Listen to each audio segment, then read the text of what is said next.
ધોરાજી ખાતે એસ.એલ. માંડવિયા ફાઉન્ડેશન દ્વારા એક મહત્વપૂર્ણ જનસેવા કેમ્પનું આયોજન કરવામાં આવ્યું હતું। વોર્ડ નંબર 8ની આદર્શ સ્કૂલ ખાતે યોજાયેલા આ કેમ્પમાં કેન્દ્ર અને રાજ્ય સરકારની અનેક કલ્યાણકારી યોજનાઓના લાભ લોકો સુધી પહોંચાડવામાં આવ્યા હતા। આયુષ્યમાન ભારત યોજના, રેશન કાર્ડ, ઈ-કેવાયસી, વૃદ્ધ પેન્શન યોજના, ગંગા સ્વરૂપ સહાય, આભા કાર્ડ અને સુકન્યા સમૃદ્ધિ યોજના જેવી મહત્વની યોજનાઓના ફોર્મ ભરવાની અને જરૂરી માર્ગદર્શન આપવાની વ્યવસ્થા કરવામાં આવી હતી। આ પ્રસંગે નગરપાલિકાના પ્રમુખ પાયલ ધોળકિયા, કારોબારી ચેરમેન સી.સી. અટાડા, ધોરાજી શહેર ભાજપ પ્રમુખ કૌશિક વાગડિયા, વોર્ડ નંબર 8ના સદસ્યો વિનુ માથુકિયા સહિત અનેક હોદ્દેદારો અને આગેવાનો ઉપસ્થિત રહ્યા હતા।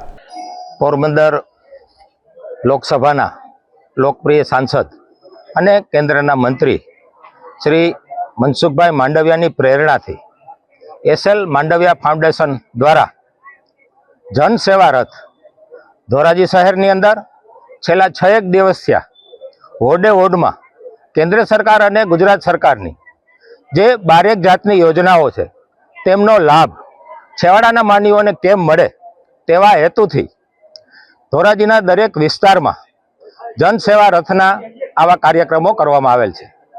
આજરોજ વોર્ડ નંબર 8માં આ જનસેવા રથ આદર્શ સ્કૂલ ખાતે પધાર્યો છે અને આ વિસ્તારના લોકો કેન્દ્રની અને ગુજરાતની જે યોજનાઓ છે એ યોજનાઓનો લાભ કઈ રીતે લઈ શકે તેના માટે અને લોકોની સુખ સુવિધામાં કેમ વધારો થાય, લોકોને બીજી કોઈ ઓફિસના ચક્કરો ન કાટવા પડે તેના માટે વિસ્તારમાં જઈ અને આ રથની સેવા થકી સરકારની અનેક યોજનાઓનો લાભ દેવા માટે આ કેન્દ્રીય મંત્રી મનસુખભાઈ માંડવિયાએ ખૂબ જ સરસ આયોજન કરેલ છે।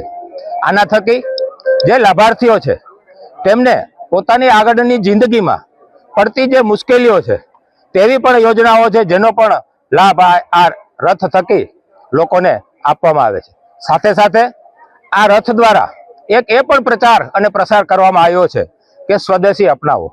ખૂબ મોટું આયોજન ભારત દેશ માટે છે।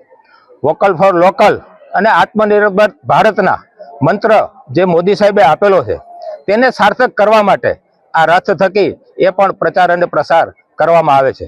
મોદી સાહેબે ખાસ ભાર મૂક્યો છે કે આત્મનિર્ભર ભારત જો બનાવવું હોય તો આપણી ભારતમાં બનતી વસ્તુઓ આપણે ખરીદ વેચાણ કરી અને આવનારા દિવસોમાં આપણા દેશની જીડીપી અને આપણી અર્થવ્યવસ્થા આ એક નાનકડા સૂત્રથી મજબૂત બનવા જઈ રહી છે। ત્યારે આ રથ દ્વારા લોકલ ફોર વોકલ અને વિસ્તારના લોકોને કેન્દ્ર સરકાર અને ગુજરાત સરકારની વધારેમાં વધારે યોજનાઓનો લાભ મળે તે હેતુથી ધોરાજી શહેરના દરેક વિસ્તારમાં આ રથ સ્ટેપ બાય સ્ટેપ આખા શહેરમાં ફરવાનો છે અને વોર્ડ નંબર 8 અને અમારી નગરપાલિકા વતી હું તમામ ધોરાજીના નાગરિકોને વિનંતી કરું છું કે બને એટલો આ યોજનાઓનો સૌ વધારેમાં વધારે લાભ લઈ આપણું આવનારું જીવન સુખી અને સમૃદ્ધ કેમ થાય તેવી વિનંતી સાથે વંદે માતરમ, ભારત માતા કી જય।